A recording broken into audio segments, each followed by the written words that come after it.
כל השנה הלכות בכל יום, בעזרת השם, מובטח לו שהוא בן העולם הבא.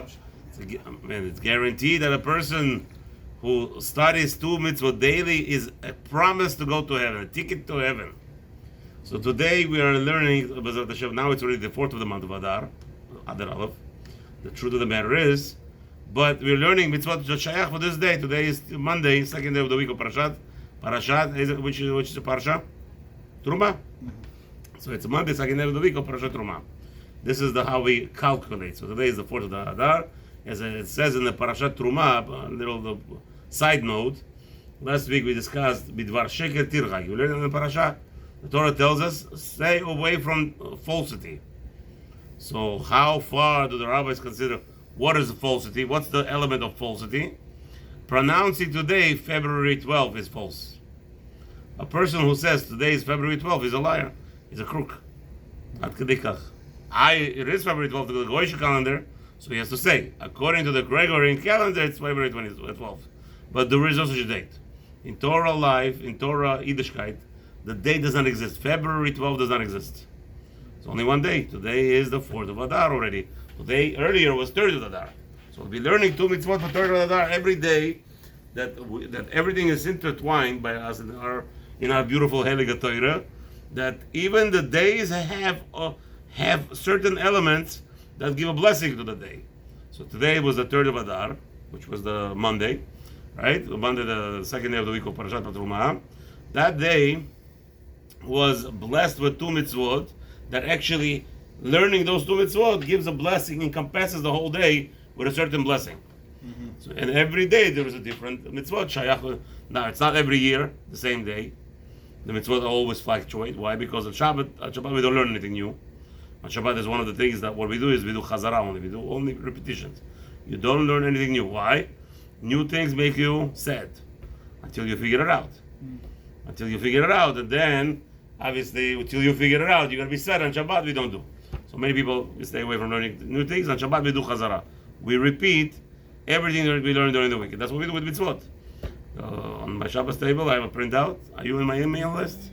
You in the email list? I was, I don't know if I'm in email, but I know when I came to your house many times we did the mitzvot. Right, if you're in the email list, you got a breakdown. Yeah. And the breakdown tells you today was the 2 mitzvot, 255. Shelo la'ason ma'aseh ov. So there is a prohibition. This is going to be talking about now, this 2 mitzvot that I'm talking about, Viji, Shmuji, all the crazy stuff that people are doing business with, bones, making their armpit talk, revealing secrets, putting special bones in the mouth, and the bones like sort of speaking throughout the person. So all those things. This is what we're talking about. Mitzvah number 255, a prohibition to go to Ov, and prohibition number 256 of Idony. What are we talking? Witchcraft here. Witchcraft. That's right. God prohibits Jews dealing with witchcraft. So mitzvah number 255, and that's talking about witchcraft of Ov, and we'll discuss exactly what that means. And 256, it's talking about Idony. That's another type of witchcraft, but it's more than witchcraft. It's more related to getting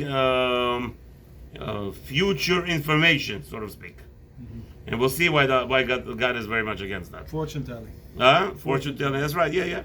So B'ezrat Hashem, the mitzvot today are going to be mukdash. We're going to say that they're dedicated in honor of all the people who died, died from this world, unfortunately, without leaving any remnants from themselves. All the people who deceased without any relatives. Hashem should take our learning and elevate their souls through our learning, because there's nobody else without learning for them. So Hashem should use our learning for them. And also, B'ezrat Hashem, I don't like to say Hashem send us refuah shlema, send us health, speedily recoveries, unless you give something, you offer to Hashem something. What are you supposed to offer? Say sorry. Mm-hmm. People don't understand.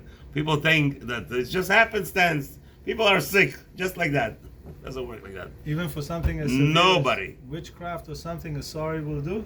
No. What do you know? What I'm talking about? Anybody sick, first you have to say sorry. Yes, sorry will do for anything. Uh-huh. Sorry is for anything, any sin. Mm-hmm. Say first, I'm sorry, Hashem. Yes. That's the first rule. Then you say, Hashem, please send us refuah shlema. Mm-hmm. We're all sick. We have this problem, that problem. Family members, this. Hashem should have mercy on all the Jewish people all over the world.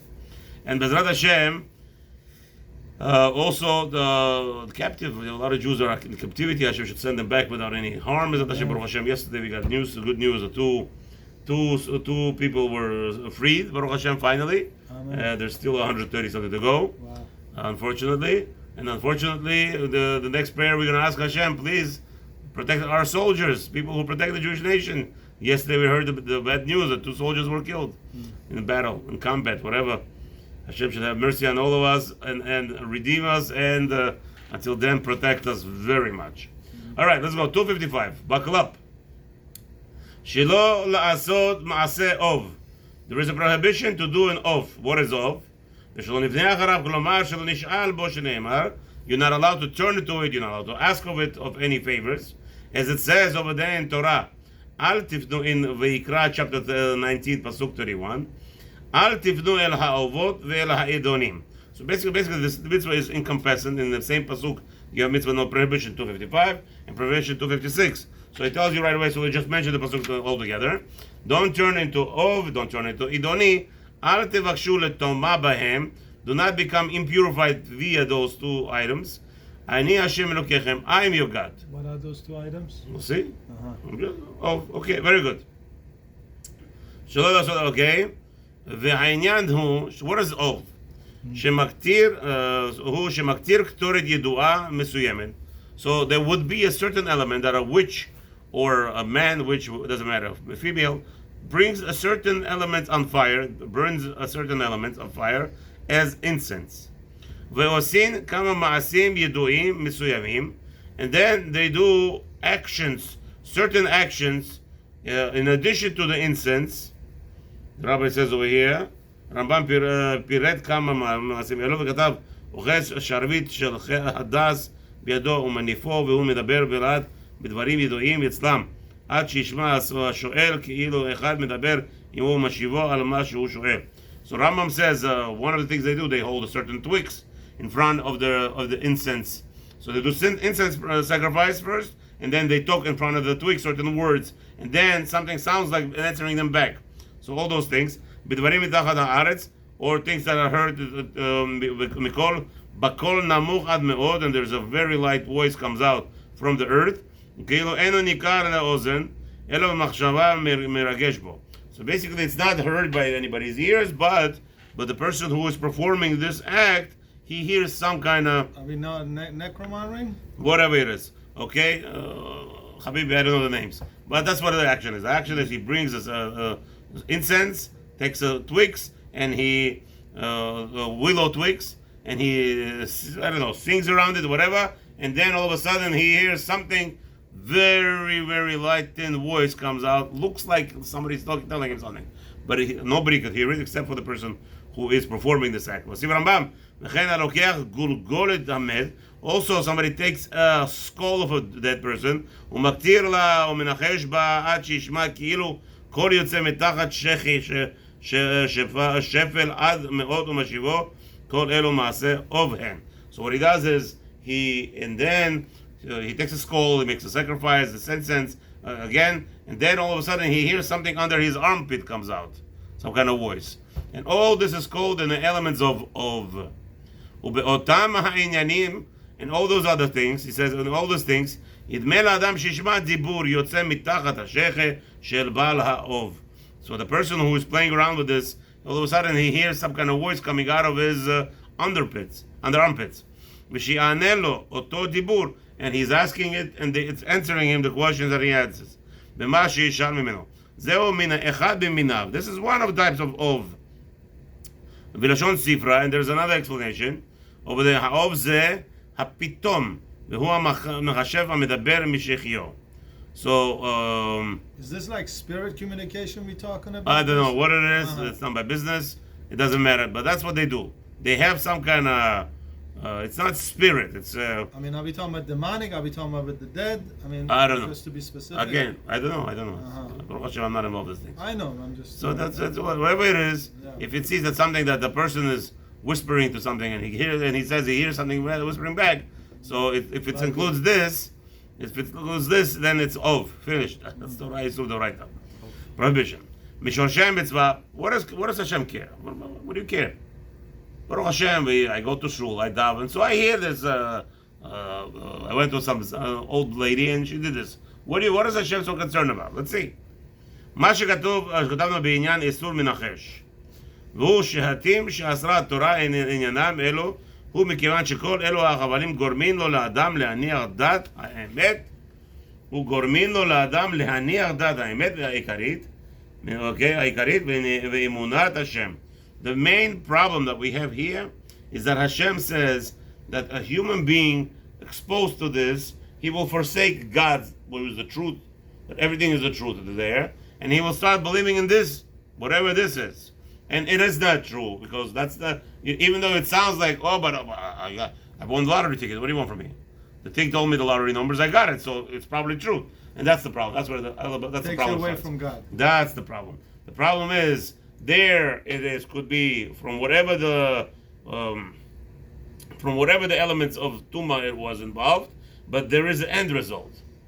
You know, we said last week we were talking about magicians, sleight of hand and all these things. It's also Isur D'Oraita. I don't know how people make a magic show. It's also Asur. Just to say, I'm making a magic show, it's Asur. That in itself is like you flipping people's eyes, like it's not real, and it sounds like there's other kochot, other elements. But in reality, most magicians, professional magicians, they all die young. Just to let you know. If you, they already have on YouTube there's such a video. All of them died young. There's not one magician that lived past a certain age. You're right. Because you don't know of old magicians. Right. So the reason is that it's a really that the thing in the movies the Hollywood talks about selling your soul to the devil. Yeah. That's what we're talking about. Yeah. The shed that helps them. What happens is that in magic, a magician takes this and turns it to $1. Okay, $1 is not a problem because $1 is a piece of paper also. Let's say took this and turned it into a pen. So what happened is, according to Torah, we must kill him. Why should we kill him? Because Hashem designated this to be a tissue paper. Who are you to change it to a pen? So what happened was that the moment that he turned the tissue paper into a pen, there is an angel that's in charge of all tissue papers. What happens at that moment, says the Chinuch over there, that the tissue paper becomes weaker in strength. So the angel loses its strength, and that's the only reason why you could change this into a piece of a pen. Why? Because you're redesigning its initial design. So in order to redesign the initial design, you have to first remove the initial design. So there's an angel that's controlling this. Now that you went ahead and turned this into a pen, what happened was you're weakening all the tissue papers along the whole world. Around the whole world. So meaning, for instance, I always bring this mashal. You see in a castle, in the older days they used to have a castle. I think I saw it somewhere, wrote down. A person standing in the castle, on top of the castle, and he's being pushed off by the guards. Obviously he's going to die. It's a 50 feet, 75 feet fall. He's dead. So what does he do? The magician sees this, a wizard, and he turns the stones into cushions. So you might say, big deal. He turns some stones into cushions, the guy's saved. He did a big mitzvah, right? He saved the person, they were killing him. No. He just now destroyed all the stones, weakened all the stones around the world. Can you imagine how many buildings he collapsed? How many people he killed? Saving one guy? He just weakened all. Might not be that all, they're not going to all react simultaneously as he changes it, but he weakens it even by milligram. People in construction will tell you. Milligram of weakness in a concrete, you could have, specifically when you design 100-pound weight, and the roof is designed with a 100-pound weight of snow. If you go, you'll hold 99, and it's going to fall apart. Yeah. So the same thing here. So that's why you must kill this guy. So same too here. A person goes ahead and he plays around with elements. He starts weakening the elements. Your armpit doesn't talk. A skull doesn't talk. To go ahead and change it, the reality, you are actually changing the reality, which means you're weakening the Hashem's ma'aseh. You're weakening Hashem's deeds, and that's where a person gets killed for. And now a person who's observing this will say, "Oh, this is reality. He's going to go there, shalom," and that's going to destroy him and destroy his whole family.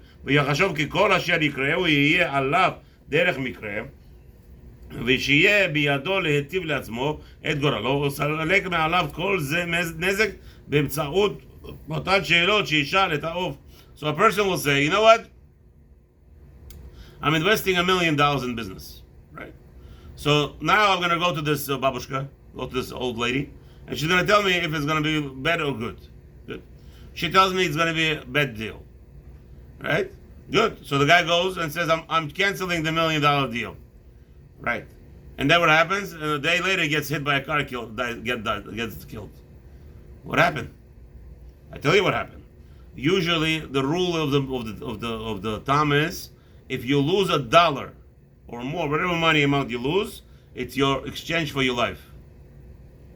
It's 100% guaranteed exchange of your life. The Chazal tell us it's so much so that when the real Jewish people, real God-fearing people lose $1 or $100, they will make a party, make a big feast.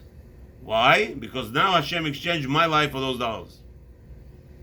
Anything, any business transaction, anything. So this guy, this lady, old babushka. If you lose it honestly, Doesn't matter. Bad business. Babushka doesn't matter. Babushka saved him that $1 million, but she caused something. She caused the heaven that they were not that they're not going to have mercy on him. So let me get this right. He was supposed to die. Okay, hold on. So I understand this correctly. I go do business, right? I do a transaction, and ended up being a terrible transaction. Not due to my fault. It just didn't work out. Hashem didn't want it that way. You're right. Okay, it's for your good. And $500 was lost on the deal. Let's say. Hashem saved your life. Hashem saved my life. Yes. Uh-huh. That means there was a decree against your life, or somebody in your love. Because of that, I go and throw a feast, basically. Thank you. That's right. I see. I misunderstood. Okay. Right. Okay. You're saved life now. I saw it the other way around. Okay. So now this babushka killed the guy. Mm-hmm. She told him the truth. She told him somehow she figured out that usually what happens is that in God's world there is cruise. There's announcement. This guy is gonna make money. This guy is gonna lose money. It's back and forth announcements. So the whole underworld or whatever, the upper realms, everybody hears it. So somehow this lady tapped into a shed. She could have tapped into a demon, and the demon told her. Now the demon told her the truth. He didn't lie. Mm-hmm. He's not gonna lie. Demons aren't allowed to lie, by the way. So he tells her the truth, but he forgot to tell her. But if he doesn't lose the money, he's gonna die. This she doesn't know. Ay ay ay. אותן תחבולות שיעשה לשם כך. So a person will always be worried that not always going to die on the advice, but whatever. There's other realms. Sure. Whatever Hashem knows. והאמת היא שכל זה איננו שווה לו. כי הכל נגזר מאת אדון העולם. You have to know, everything is decreed by Hashem, the creator of this world. ומעשה הבא כושר, או החטא אשר יעשה האדם, יתחדשו עליו בעתיד מעשים. Everything is according to your actions. This world, people don't understand. It's a cause and reaction world.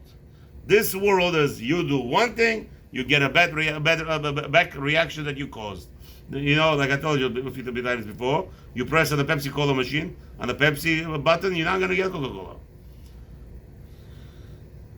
There is no possibility when you're going to get Coca-Cola. You're going to get Pepsi Cola, or maybe ginger ale will come out, or whatever Pepsi Cola other things. But Pepsi Cola is Pepsi Cola. It's not going to. So everything is a cause and reaction in this world, nothing else. Im tov, im ra, it's good or bad, doesn't matter. כמו שכתוב, over there it explains in Iyov, chapter 34, pasuk 11, כי פועל האדם ישלם לו, all the things that you do in this world, that's your reward. וכאורח איש ימצאנו, but Rabbi, I daven and I pray and I lose money, what's going on? Don't worry, you were born for that. You were born for that. You weren't here for Shabbat. Maybe in the end, if I have time, I'll tell you about. Remind me to tell you, if we have time, to tell you a story. What does that mean? A father sells his daughter, and you understand something to this. Remember that last week? Father sells his daughter. What's going on? Yeah. There's a whole big, beautiful ma'aseh. Maybe in the end of the shiur, we have 11 minutes to finish this. The two mitzvot, which is already. If we have time, we'll include it. וזה ראוי לו לאדם להשכין את מחשבותיו ולכוון את כל דרכיו וזוהי מחשבת כל אדם בני ישראל הטובים. This is what Jews are. Jews are totally relying on Hashem. We don't play games with Hashem's world. We are not here to protect our investments. You're right, you do all your ABC steps, but beyond that, Beyond that, let me go see what could be there, what could be. That's only brings a disaster. ועוד יש בעניין זה של אוב ועיתונית צד עבודה זרה. And there's also עבודה זרה, idol worship. Because remember, God is in charge, not the demon, not the shed, not that the under guy who told this lady. Now what happens is you believe in him over God. Mm-hmm. If you believe in him over God, it's some allusion to עבודה זרה. פרטי המצווה נתבהר בפרק שביעי, מסכת סנהדרין. All the details about this mitzvah are discussed in Gemara Sanhedrin, chapter 7, page Nun Gimel 53 Aleph. And it goes on with there many pages. המצווה ומצוות מדין העובדים ועוליה. Now, who is obligated with this mitzvah? נוהגת מצווה זו בכל מקום ובכל זמן בזכרים ונקבות. Nobody is allowed to, in any place, believe in these things. Ever. Man, boom, nothing. ועובר עליה ועשה את מעשה האוב במזיד ועדים. Somebody came and said, I know how to do this. Somebody came and they were looking for it. Says, I know how to do it. Good. He gets killed. Stoning. That's if you know, if there's witnesses and they warn him, he doesn't care, kill him. If there is no witnesses, he does it quietly under the house, in the bunker over there. Then the soul gets ripped off. Bishogeg, somebody did him a mistake. He brings a very juicy, beefy sacrifice. Because of the punishment, even if he's a very poor person, doesn't matter. He has to. There's no leniencies here. He has to bring a very fancy a bull, and that will forgive him. He's going to feed the Kohanim. There's a whole big thing about it. Okay, we discussed that in a so even though he place. was participating in this stuff, but just because there's no witnesses, he's forgiven by Hashem as long as he brings the bull for the Kohanim? No, if he did it by mistake. Mistake. If he did it, if there's no witnesses, soul gets ripped up. Ripped apart. Mm-hmm. Well, yes, the tshuva, but again, tshuva forgives everything, obviously. Yeah. Now, this is talking about a person who acts it. The person who asks of it is a prohibition, because there is no deeds. He doesn't get nothing. Mm-hmm. Just merely asking, okay. But if he was told, don't invest $1 million. Now he goes and he says, I'm not investing $1 million. The guy says, why aren't you investing? Two witnesses standing there. Why aren't you investing $1 million a year? Because my old babushka said so. Two witnesses tell him, Habib, if you're not investing $2 million, you're going to get lashed. He says, okay, I'm ready to get lashed. He gets lashed. If you follow the true with the advice, you get that already like an action. Okay. But just simply asking doesn't get no action. Okay, but no lashing lashes. is still not death penalty, so. It could be worse. It's not. It's 26 in the back and 13 in the front. Okay. It's the guy is. He's not like walking away easily, free. Yeah. Mitzvah 256. Shalom lasot maaseh Idony. Same all we just now discussed. It relates to this Idony, but what is it? Now, it says over there, לא תפנו עובדות, Idony, ופירוש הרמב"ם זיכרונו לברכה. So Rambam explains what's Idony. וזהו לשונו. This is what it means. שהעניין הוא שיקח אדם עצם עוף ששמו ידוע. So now there is Idony, only takes a bone of a certain bird. כאן מביא רבינו את דברי הרמב"ם, הוא מין עוף, אולם באיסור שלא לשאול באידוני, הביא רבינו את פירוש הגאונים, שידוע אינו מעין עוף, אלא מין חיה הדומה בצורת פנייה ידיעה ורגליה לאדם. So no, that's one opinion of Rambam. Other rabbis' opinion, another place he mentions, it's a bird, it's the legs of a bird. No, it's a bone of a bird. No, sorry. It's a bone of an animal whose legs and hands look like a human being. Monkey. Okay? ומחובר בחבל הטבור לארץ. And this animal is actually connected to the ground. Today we don't have those animals. There is actually, we don't see. But anyway, it's a creature that's connected to the ground. וטורפת כל מה שסביבה. And it's strong as the earth. A little tachka like this could rip apart this building in seconds. And because it's earth. It's connected, it strengthens the earth. It's not an animal, it's not human, it's something it's a creature. more than that, right? It's an animal. They call it an animal. וזו הנזכרת בבית, כי אם אבני השדה בריתך, okay, whatever this creature is so powerful, you have to take a bone from that creature, and then what happens? What do they do with this? Or it's a bird, or it's this creature. Let's see. Then he puts it in his mouth, ויקטר לו באחד ממיני מקטורת, Then he also brings spices, incenses, meaning burn them, and while the pieces in his mouth. וישביע כמה השבעות, and then he speaks certain things. ויעשה כמה פעולות עד שיתחבר לו עניין מחולי הנופל. Okay, and then עד שיראה בו חולי הנפילה, the person faints with it. After all those elements, he must faint. כמו החולי הנקרא הסבד, וידבר אז בעתידות. בדברים העתידים לבוא. Now, all of a sudden, I guess he wakes and starts talking about the future. Okay? וכן אמרו רבותינו זיכרונם לברכה, מעשה עדני שמניח עצם של ידו בפיו והוא מדבר מאליו. That's what the Rabbi said. You take this bone from wherever it is, bird or that animal, that creature, puts it in the mouth, starts intending, and now he starts talking the truth of the future. תאו את הלשון שעליו נזכר כרגע תפנו אל האבות ואל אדוני, זהו לאו שבכללות, שהוא כבר הפרישה. It says that the Rabbi goes into discussion. Why is it two different averot? It's two different mitzvot because it's actually two different things. Of is like we said, speaking from under the armpit, and the Idony, it's talking through the bone in the mouth. So again, this all the same purpose. This mitzvah is the same exact purpose. The prohibition is we don't want you to steer left or right away from Hashem. Center is Hashem, and that's your life, and you only rely on Him. And the same concept of a person who performs this gets killed by stoning. If he gets warned, there was no warning that I did it quietly in the basement. In that case, the person's souls get ripped out. If a Jew asks of it, if he acts on it, he gets punished. If he doesn't act on it, just by asking, he does a prohibition. It's a sin from asking. Just asking of this element says, you give like you're believing them over God Almighty, and that's not allowed to be done. The punishment will be coming forth. We don't know the punishment. Hashem punishes that person on that. Now, what were we discussing? Quickly, 3 minutes.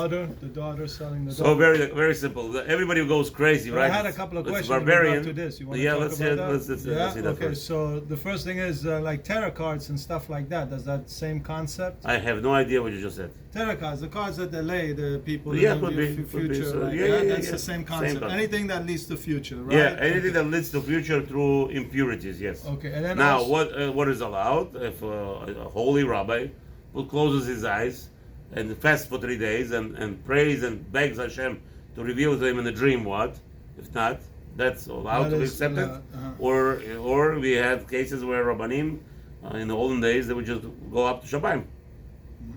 In Baal Shem Tov have a lot of stories like that. yeah. Yes. Okay, and another thing is, what is that story about the rabbi from Vilna, I guess, right, who created that... The golem. Your golem, right? Okay. Is that not some sort of in that same category that we are speaking? I do not get involved with that.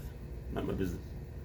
Well, I I'm mean, not we there. are talking about raising things, so creating teachers, or... Good question. I don't know. Wow. I have no input. Okay, Next. let's find out next time. There's no input. I have no interest in finding out. It's not my business. I don't see it now. Somebody tells me now they have this question. I only find out questions where they're practical. If they're practical, what do you have to do? What did the rabbi did? Why did he do it?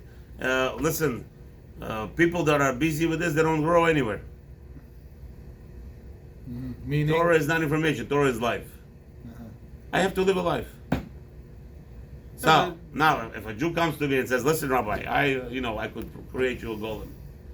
Is it allowed? Let's see." Okay, now we're talking different business. Okay. Now let's get it. Let's become practical. Okay, then let's go talk. Let me revert the question to that. Yeah. Okay, would that be allowed? No. It would not be allowed. You have to be a rabbi first, like that. Okay, so let's say I'm a rabbi. Not let's say. First, you get that double talk. Okay, come on. What do you expect? I'm going to give you freebies? There's no freebies here. Yeah, freebies. There is no Yeah. freebies. It's We speak called- only Torah here. Well, there is Torah. That's not Torah. Okay. That's All not Torah. Tell me a story. That whatever it was. Whatever the rabbi did there, you're not there. I don't know. Who knows even if it's a true story? I don't know. Uh-huh. Okay. So what are we gonna discuss something that we don't know? Okay, I'll find out. Who are you gonna find out? You're gonna ask the rabbi who did it? I'm gonna dress like a rabbi and I'm gonna go ask. Go ask the rabbi who did it, and then you know if it's true or not. But otherwise, we don't know. I don't know what is that. He didn't have a soul. He didn't have a soul. Who is that? What? Where? How did he do anything? What he did? We don't know. All right. Tell me the story There about were bigger selling- rabbis than this rabbi, and they didn't do it. So that could tell us something. Yeah. Should tell us something. But anyway, now the question is, how does the Torah endorses a man selling his daughter? How's it possible? A lot of people get upset about this, right? The Jewish, what kind of religion is this? Very simple. The most merciful religion is Jewish religion, isn't it? We amplify life, they amplify death. Take a look. All other religions is about death. It's all about death. People kill yourself, sacrifice for yourself. We want to live for Torah. We don't want to live. We don't want to die. So it's a beautiful thing. What happened was a very bad, evil person. Very bad person. Very bad. What I mean bad, raped, whatever he did, all the frivolities, all the frivolities in this world. Shabbat. And he died all of a sudden. Whatever. He comes to Shamayim, they say, listen, Mr. Gehinnom, where else are you going to go? Straight to hell. What do you think? You're going to enjoy your life here? Take him to hell. After about 100 years, 200 years, 1,000 years, whatever it is, still suffering there. He raped a married woman, no problem, right? Every time a person is with another married woman, there's 100 years punishment, just but you know. I thought you max out at 1,000. No, forever. Really? Yeah, of course. I thought there's certain that it's like. No, wait a minute, we're not finished yet. Uh-huh. This person, right, after all the suffering, he will die. He didn't put on tefillin also. Right, obviously. He didn't put on tefillin. So all the years, he has to, let's say they decreed on him 100,000 years burning in hell. So he's going to be burning in hell 100,000 years. There's no out of it. After that, after he's finished, they cleansed him. He thinks he's free. They start judging him again for why didn't you smile at the person? Why didn't you, once they get to the mitzvah of tefillin, the last mitzvah is tefillin. You didn't put on tefillin? No fixing. So imagine a person who lives here for 70 years, goes through Gehinnom for 1,000,000 years, and then in the end, they just tell him bye-bye. Thank you. Bye-bye, Thank you for coming. doom and gloom. Huh? Thank you for coming. Yeah. Yeah. Now, this guy is end. He doesn't know what's going to be. So all of a sudden, he hears a voice. While he's in hell, we need somebody down there to bring it, to do something for us. So usually over there, when you hear such a thing, of an announcement, it's only you hearing it, no other people are hearing it. Means this message, Hashem wants you to do something. He wants to give you a chance to come down to this world. So he right away runs to the Beit Din. I want to do it. Okay? What do you want to do? Whatever you said you want somebody to go down to the world. Okay? They look at his record. Habibi, all this because of all the money you made. You've been born for 90 years in this world, suffering from first day to the last. You're not going to have nothing. No money, no parnasa. You're going to invest $1,000, you're going to get back minus, you're going to owe $1,000. Not just. Said, okay, I'm going. After that, if you do the mitzvot, you're going to go to Shamayim. You're going to go Gan Eden. Yeah? Over $1 million years of hell, erased. No problem. Now there's a problem. What's the problem? He's going to have children.